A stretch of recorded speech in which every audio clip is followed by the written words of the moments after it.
Imagine being told you're getting married. You attend the ceremony, exchange vows, and become legally bound to another person. But there's one unusual detail. Your spouse is dead. They died years ago, and you've never met them. Yet according to tradition, you're now married, bound together for eternity. This is the reality of Minghun, or ghost marriage, a practice that has existed in China for over 2,000 years. Families arrange marriages between deceased individuals, believing this allows both spirits to rest peacefully in the afterlife. The ceremony includes everything a normal wedding would have: red envelopes, ritual offerings, even a bride price paid to the deceased woman's family. In some cases, a living person is married to someone who has died. The living person participates in the ceremony, and from that moment on, they're considered spiritually married to the deceased. Most people who agree to this do it out of family obligation, to fulfill a promise, or to honor tradition. They don't actually believe the dead person's spirit will interact with them. But what happens when the deceased person's spirit didn't want the marriage? What happens when consent wasn't given, and the ritual binds two souls together against one person's will? Tonight, I'm sharing the story of Chen Wei, a man from Guangdong Province who learned that some marriages can't be broken by simply walking away, and that sometimes the only way to end a marriage to a ghost is to perform a divorce ceremony with the dead. Chen Wei was 28 years old in 2017, working as an accountant in a mid-sized city in Guangdong Province. He was the only son in his family, and his parents had traditional views about marriage and family obligations. They'd been pressuring him to marry for years, but Chen Wei was focused on his career and wasn't ready to settle down. Then his father told him about an old promise. 20 years earlier, Chen Wei's grandfather had made an agreement with another family in their village. If either family had a child who died unmarried, the other family would provide a spouse through ghost marriage. It was meant to ensure that no spirit would wander alone in the afterlife. The other family's daughter, Liu Mei, had died 6 months earlier in a car accident. She was 24 years old, a university graduate who had been working in Shenzhen. Her parents were devastated, and they came to Chen Wei's family to invoke the old promise. They wanted their daughter to have a husband in the afterlife. Chen Wei's parents agreed without consulting him. When they told him, he was shocked and angry. "This is ridiculous," he said. "I'm not marrying a dead woman. This is 2017, not ancient China." But his mother begged him. "It's just a ceremony. One day. You burn some paper offerings. You bow to her photo, and it's done. It doesn't mean anything in the real world, but it means everything to her parents, and it honors your grandfather's promise." Chen Wei's father added, "You can still marry whoever you want in the future. This is just spiritual. It's not a real marriage." After weeks of pressure, Chen Wei finally agreed. He told himself it was just theater, a performance to satisfy old people's superstitions. He would go through the motions, and then life would continue as normal. The ceremony was held at Liu Mei's family's ancestral home in the village. Chen Wei had never met Liu Mei when she was alive. He was shown a photograph of her, a pretty young woman with long black hair, smiling at the camera. The photo was placed on an altar, decorated with red fabric and flowers. The ritual was performed by a local Taoist priest. Chen Wei wore a traditional groom's outfit. Paper offerings were burned, A paper house, paper money, paper furniture, everything Liu Mei would need in the afterlife. Red envelopes were exchanged. Chen Wei bowed 3 times to Liu Mei's photo in her ancestral tablet. The priest declared them married. Liu Mei's parents cried with relief and gratitude. Chen Wei felt uncomfortable, but told himself it was over. He could go back to his normal life now. For the first 2 days after the ceremony, nothing unusual happened. Chen Wei returned to his apartment in the city and went back to work. He almost forgot about the whole thing, but on the 3rd morning, he woke up and found something on his pillow next to his head. Long strands of black hair. He lived alone. He'd changed his sheets the day before. The hair hadn't been there when he went to sleep.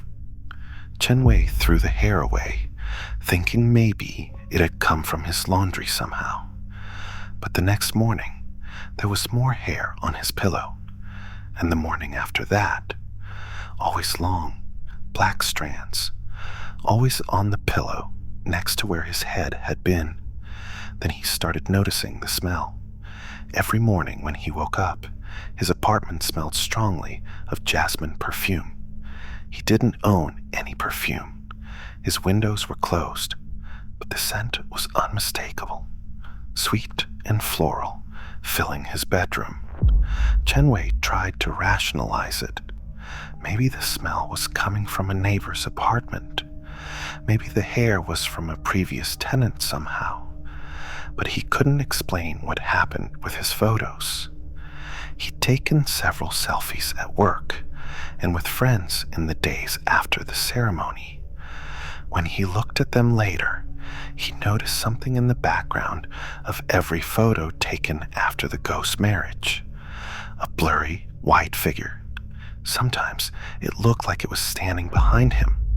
Sometimes it was partially visible at the edge of the frame, but it was in every single photo.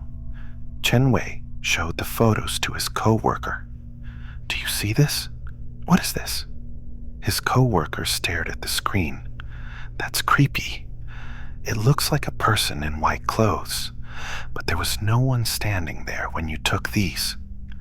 That night, Chen Wei couldn't sleep.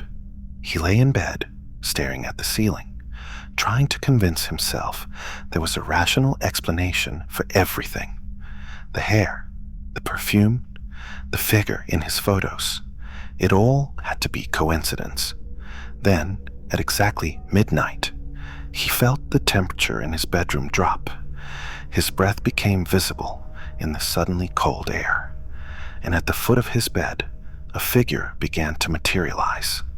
A woman in a red wedding dress, long black hair falling past her shoulders. Her face was pale, her expression blank. It was Liu Mei. He recognized her from the photo at the ceremony. She stood perfectly still, just watching him. Chen Wei couldn't move, couldn't speak. He was frozen with terror. Liu Mei's lips moved, but no sound came out at first. Then, in a whisper that seemed to come from everywhere at once, she spoke. "You married me. Now you belong to me." She appeared every night after that, always at midnight, always at the foot of his bed. Sometimes she just stood there. Other times she would move closer, reaching out toward him with pale hands. Chen Wei would squeeze his eyes shut, too terrified to look, and when he opened them again, she would be gone. But the worst part wasn't the nightly visits. It was what happened when Chen Wei tried to date other women. He'd been seeing someone casually before the ghost marriage, and he tried to continue the relationship. But his girlfriend broke up with him after 2 weeks. "I can't explain it," she said, "but when I'm with you, I feel like someone is watching us, watching me specifically, and it's not a good feeling. It's hostile, like someone hates me." Chen Wei tried dating 2 other women over the next few months, Both relationships ended the same way. The women felt watched, uncomfortable, sometimes even physically unwell when they were with him. One woman showed him a photo she'd taken of them together at a restaurant. In the background, barely visible, was a pale hand resting on Chen Wei's shoulder. Desperate, Chen Wei finally told his mother what was happening. She was quiet for a long time, then said something that made his blood run cold. Did Liu Mei's parents ask her permission before the ceremony? What do you mean? She's dead. How could they ask? In proper Minghun, the family must consult with the deceased spirit. They go to the grave, they burn offerings, they ask for a sign. If the spirit agrees, there will be a sign.